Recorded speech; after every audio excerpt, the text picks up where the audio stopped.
everybody, this is Erica with Royal Health Coaching, and I want to talk about something that's not super understood, which is eating minimally processed food. So what you want from your food is for it to be as minimally processed as possible, thus as whole food as possible. So something that's helpful in understanding this is thinking about how many steps did it take from that base of whatever you're eating, that origin, to get to what you're eating now. So I'm going to illustrate this with one of my favorite examples, which is chocolate. So when chocolate first comes off of a tree, it is in the form of a cocoa bean, right? So a lot of people don't know how that cocoa bean becomes the chocolate bar that you have. So this is what goes down.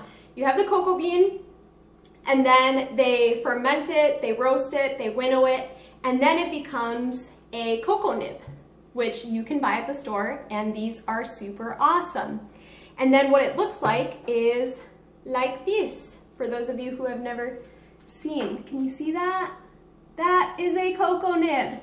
So that's where your chocolate is coming from. And then another step of processing is to smash up those cocoa nibs, and then you get cocoa powder. And this still isn't so bad, but it's definitely still better to have the cocoa nib in its entirety. But cocoa powder, 100% cocoa still, you're still in pretty good territory. But then what happens when you start getting into chocolate chips? So I don't have any chocolate bars, and I definitely don't keep that crud in this apartment, but I do have chocolate chips in this Lara bar, actually.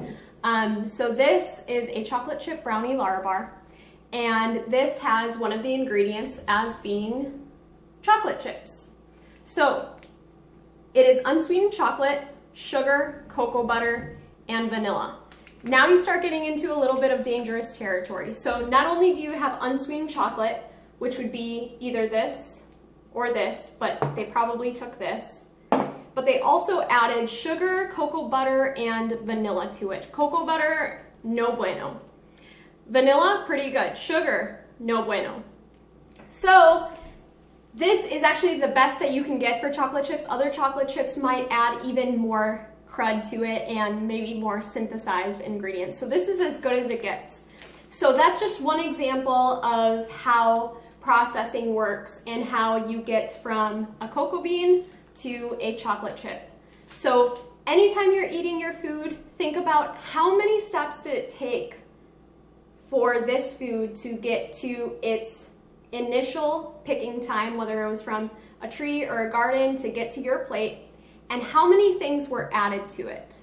And the least amount of things that were added, the least amount of processing that it went through, the better it is for your digestion, the more nutrients you get, and the healthier you are. That's all I've got for you. Have a great rest of your week, and I'll see you next week. Ciao.